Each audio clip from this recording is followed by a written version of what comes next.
கர்த்தருடைய பரிசுத்த நாமத்திற்கு ஸ்தோத்திரம் உண்டாவதாக. கர்த்ததாமே நம்ம ஒவ்வொருவரையும் பலப்படுத்துவாராக. ஆமேன். ஹல்லேலூயா. இந்த நேரத்திலும் கூட யோவான் 17ஆம் அதிகாரம் மற்றும் மத்தேயு 6ஆம் அதிகாரம் மற்றும் நீதிமொழிகள் 30ஆம் அதிகாரம், இதிலிருந்து ஒருவருடைய நாமத்தை நம்ம தெரிந்து கொள்ள போகிறோம். அதாவது பிதாவின் நாமம். இந்த உலகத்துல பிதாவின் நாமம் எத்தனை பேருக்கு தெரியும்? அதாவது பைபிள் காலேஜ் நடத்துறவங்க முதற்கொண்டு, ரெவரண்ட் ஆகட்டும், பிஷப் ஆகட்டும், பாஸ்டர்ஸ்மார்களாகட்டும், இல்லை மூப்பர்களாகட்டும், விசுவாசிகளாகட்டும், எத்தனை பேருக்கு தெரியும்? இந்த பிதாவின் நாமம் தெரியாமல் அநேகர் மரித்து போய் கொண்டிருக்கிறார்கள், அநேகர் ஊழியம் செய்து கொண்டிருக்கிறார்கள். இந்த நாமத்தை இந்த உலகத்தை நம்ம தெரிந்து கொள்ள வேண்டும். நம்முடைய தகப்பன் பெயர் இந்த உலகத்தில் நமக்கு எப்படி தெரியுமோ, அதே போல கர்த்தராகிய இயேசு கிறிஸ்து சொந்த இரட்சகராக ஏற்றுக்கொண்ட ஒவ்வொருவருக்கும் பிதாவின் நாமம் தெரிய வேண்டும். ஓகேங்களா? இப்ப இதனுடைய ஆன்சர், நான் கேள்விதான் கேட்க போறேன், நீங்க தான் எனக்கு ஆன்சர் சொல்லணும்.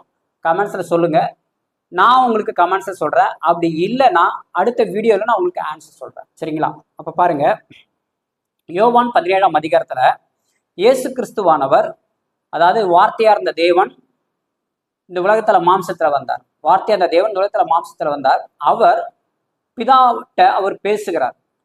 அப்படி பேசுகிற அந்த ஒரு சூழ்நிலையில அவர் சொல்லுகிற அந்த 6வது வசனம் பாருங்க, நீர் உலகத்தில் தெரிந்தெடுத்து, இயேசு கிறிஸ்து பிதா பார்த்து சொல்றார், நீர் உலகத்தில் தெரிந்தெடுத்து எனக்கு தந்த மனுஷருக்கு உம்முடைய நாமத்தை வெளிப்படுத்தினேன்னு சொல்றாரு. உம்முடைய நாமம் சொல்லிட்டு பிதாவின் நாமத்தை சொல்றாரு. உம்முடைய நாமத்தை இந்த ஜனங்களுக்கு நான் சொன்னேன், வெளிப்படுத்தினேன் அப்படின்னு சொல்லிட்டு அவர் சொல்லுகிறவரா இருக்கிறார். அப்ப பிதாவின் நாமம் என்ன? அதான் என்னுடைய கொஸ்டின். ஓகேங்களா?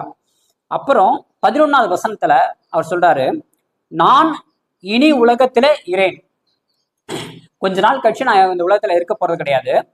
இவர்கள் உலகத்தில் இருப்பாங்க, இந்த ஜனங்கள் உலகத்துல இருப்பாங்க. நான் உம்மிடத்திற்கு வரப்போகிறேன், நான் உங்களுக்கு வரப்போறேன்.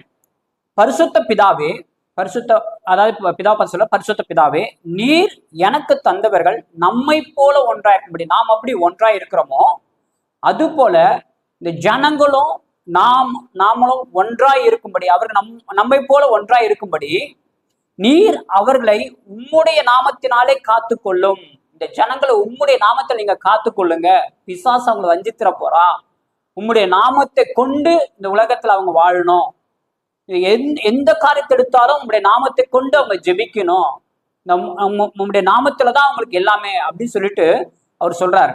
அப்ப பிதாவின் நாமம் என்ன? அடுத்தது 12வது வசனம், நான் அவர்களுடைய கூட உலகத்தில் இருக்கையில் அவர்களை உம்முடைய நாமத்தினாலே காத்து கொண்டேன். இயேசு கிறிஸ்து சொல்றாரு, உம்முடைய நாமத்தினாலே இந்த ஜனங்களை உலகத்துல என்ன பண்ண, நான் உலகத்துல இருக்கிற போது நான் காத்து கொண்டேன் அப்படின்னு சொல்றாரு. எல்லாமே அந்த பிதாவை மையப்படுத்தி சொல்றாரு, அந்த பிதாவின் நாமத்தை குறித்து மையப்படுத்தி சொல்றாரு. ஓகேங்களா? இயேசு கிறிஸ்து. அது மாத்திரமல்ல, அதே அதிகாரம் 26வது வசனம், அதாவது யோவான் 17:26 கடைசி வசனம், நீர் என்னிடத்தில் வைத்த அன்பு அவரிடத்தில் இருக்கும்படிக்கு, நீர் அதாவது பிதா, நீங்க என்னிடத்தில் அன்பு வச்சுங்க, நானும் அவங்களுக்கு அன்பு வைக்கணும். அன்பு வச்சு உம்முடைய நாமத்தை அவருக்கு தெரியப்படுத்தேன். அவங்க இந்த ஜனங்க மேலே நான் அன்பு வச்சு உம்முடைய நாமத்தை, உங்க நாமத்தை என்ன பண்ண, இந்த ஜனங்களுக்கு நான் தெரியப்படுத்தினேன், இன்னமும் தெரியப்படுத்துவேன் அப்படின்னு சொல்லி சொல்றாரு. அப்ப பிதாவின் நாமம் என்ன? அதான் என்னுடைய கொஸ்டின். ஓகேங்களா? அது மாத்திரமல்ல, அப்ப மத்தேயு 6ஆம் அதிகாரத்துல நம்ம ஒரு ஜெபத்தை ஏசப்பா நமக்கு கத்துக் கொடுத்திருக்கிறாங்க. இது 1000 முறை 1,00,000 முறை நம்ம சொல்லியிருப்போம். சிறு வயதுல இருந்து நம்ம கத்துக் கொடுக்கிற ஒரு ஜெபம். சின்ன வயசுல இருந்து நம்ம வளரும் போது பெற்றோர்கள் நமக்கு கத்துக் கொடுக்கிற ஜெபம், சாகுற வரைக்கும் எத்தனையோ லட்சக்கணக்கில் நம்ம சொல்லியிருப்போம்.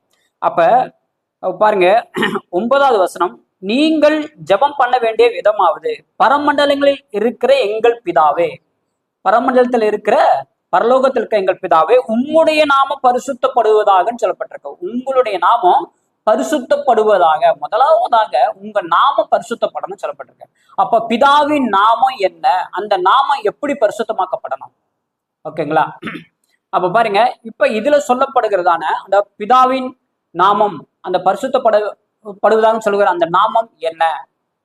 நீங்க எனக்கு சொல்லணும். அது மாத்திரமல்ல, நீதிமொழிகள் 30ஆம் அதிகாரம், நீதிமொழிகள் 30ஆம் அதிகாரத்துல 4வது வசனம் பாருங்க, வானத்துக்கு ஏறி இறங்கினவர் யார்? காற்றை தமது கைப்பிடியில் அடக்கினவர் யார்?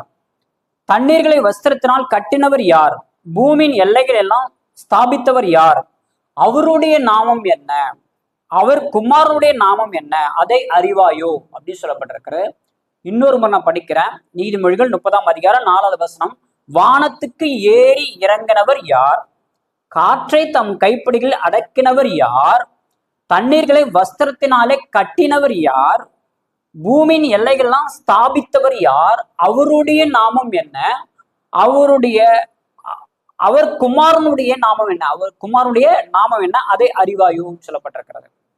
இந்த வசனத்துக்குரிய, இந்த 3 அதிகாரத்தில் உள்ள வசனத்துக்குரிய அந்த பிதாவின் நாமம் என்ன அப்படின்னு சொல்லிட்டு எனக்கு சொல்லுங்க, கமெண்ட்ஸ் பண்ணுங்க. நானும் கமெண்ட்ஸ்ல பண்றேன். இல்லைன்னா அடுத்த வீடியோலாம் நான் சொல்றேன். இதை தெரிந்து கொள்ளாம இந்த உலகத்துல வாழ்றது வேஸ்ட். இந்த உலகத்துல எத்தனையோ பேர் தெரிந்து கூட வெளியே சொல்லாம இருக்கிறாங்க. இதை தெரிந்து கொள்ளணும். இது தெரியாமல் மறிக்கிறது பரலோகத்துக்கு போக முடியாது. இது வேதத்துல இது ரொம்ப ரொம்ப முக்கியம். இந்த வாழ்நாள்ல இது ரொம்ப முக்கியம். இதை தெரிந்து கொள்ளுங்க. கர்த்தர் உங்களை ஆசீர்வதிப்பார். கர்த்தர் உங்களை பலப்படுத்தார். ஆமென். ஹல்லேலூயா. Glory to Jesus.